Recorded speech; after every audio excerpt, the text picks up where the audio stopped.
रामनवमीचा सण सगळीकडेच मोठ्या थाटामाटात साजरा केला गेला। अयोध्येतील राम मंदिराच्या उभारणीनंतर ही पहिलीच रामनवमी आहे। त्यामध्ये आकर्षणाचा केंद्रबिंदू ठरला ते म्हणजे रामलल्लाचं सूर्यतिलक। दुपारी 12 वाजता रामलल्लाचं सूर्यतिलक करण्यात आलं। खास तंत्रज्ञानाच्या मदतीने सूर्यकिरण रामलल्लाच्या कपाळाच्या अगदी मधोमध पडली।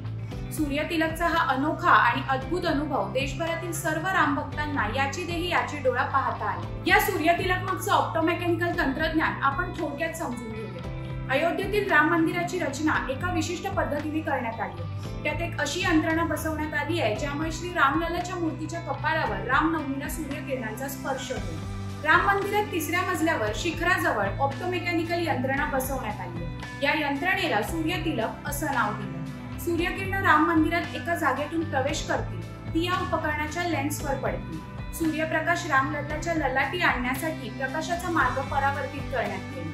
परावर्तित किरण गाभारापर्यंत पोहोचतील। ती किरण परावर्तित करण्यासाठी विशिष्ट प्रकारचा आरसा मंदिराच्या एका ठराविक कोपऱ्यात बसवण्यात आला। या ठराविक कोनातील आरशामुळे तिथून सूर्यकिरण परावर्तित होऊन रामलल्लाच्या कपाळाला स्पर्श करतील। अशाच नवनवीन अपडेट्ससाठी लोकशाही मराठीला फॉलो आणि सबस्क्राईब करायला विसरू नका।